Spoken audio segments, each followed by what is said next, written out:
Now, one of my new favorite parts, how to deduct the fun stuff. So, here's the first thing. Bad news is they did write in the new tax law that entertainment expenses are no longer deductible.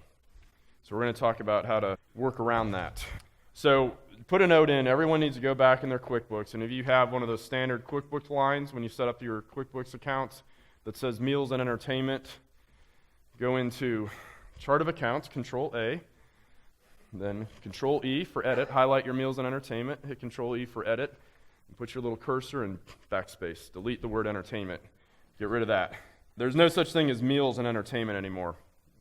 Now, if you do have season tickets to your local pro team, Mighty Florida Gators, something like that, then have that in a separate account. You can still pay for the season tickets out of your business. They're just not deductible. So just clearly identify any entertainment that actually is there, but don't mix it with meals. So meals are 50% deductible. That's the general rule for most meals. Certain entertainment is not deductible, and we'll talk about how. Congress was very anti-sport when they voted on that. So season tickets, greens fees, those kind of things are under assault. But here are some things that you can do. First of all, 274, it's code section 274 E3. All right, this says that we do get, the AICPA has issued requested guidance on these three issues. I'll tell you what they are, and we got IRS response, and it looks like these are still good. Number one, this says that if you are reimbursing meals under an accountable expense reimbursement plan for your employees as they're traveling or on business trips, that is actually 100% deductible, those meals. So you need to clearly identify that. Reimbursing meals and entertainment expenses reimbursed under an accountable plan. Looks like under an accountable plan. It's a very narrow decision here.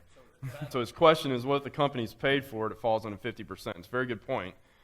But if they submit an expense report and you reimburse it, it's 100%. So that you're going to want to put in a separate, in the expense reimbursement line. So we have a line, employee expense reimbursements. This is where that stuff needs to go. Oh, yeah, okay. And he has a good question. You need the receipts. So under an accountable expense reimbursement plan, you have to have there's a one-page plan document, which the IRS provides in the regs.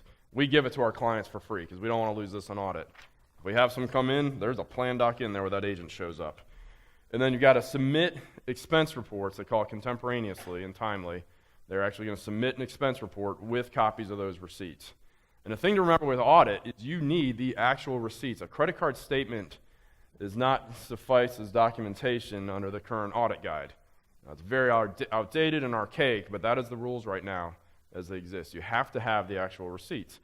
And in the days of plastic, as we move that way, it's more paperless. But that is problematic in the audit. You can have scanned copies, but you need the copies of those actual receipts. All right, 274, the next one, E4. All right, 100% deduction for recreational expenses for employees, including meals. And I'm going to read it exactly. The 100% of the cost for recreational, social, or similar activities, including facilities, primarily for the benefit of employees, without discrimination, on a non-discriminatory basis. So this means you can go party and eat with your employees and get 100% deduction. It doesn't look like we got a ruling to take out customers and clients, but employees, you're good to go as long as it's on a non-discriminatory basis. And so the way to do that at overtime meals on this thing called corporate function, that falls under this code section. We were worried that went away. IRS has given us guidance that, in fact, it hasn't. Wording in the QuickBooks account we recommend is a separate account called corporate functions, and that's basically partying with your employees.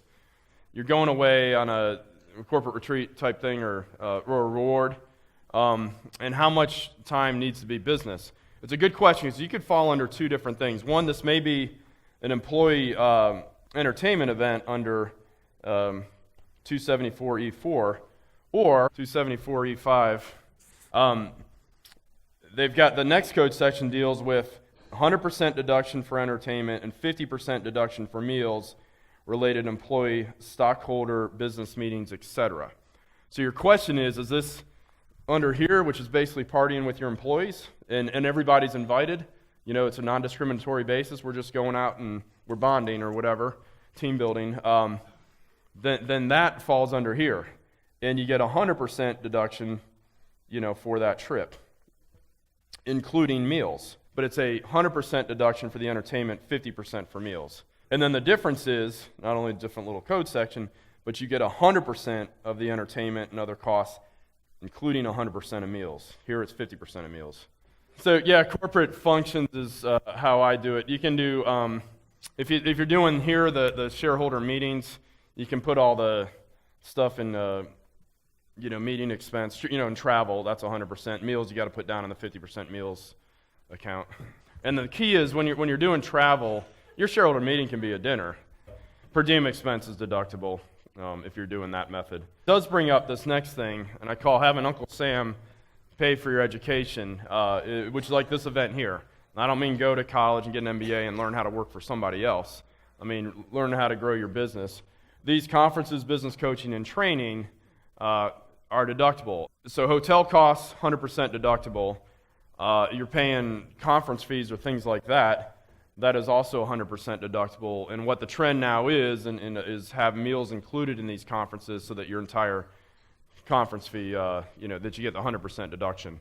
So conferences, business coaching, and training are all 100% deductible under Section 162.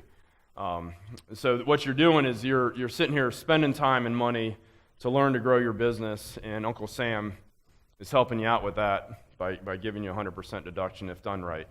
Now, if you go off site and have a meal, as we did last night, that's 50% deductible, unless you happen to have your whole team with you.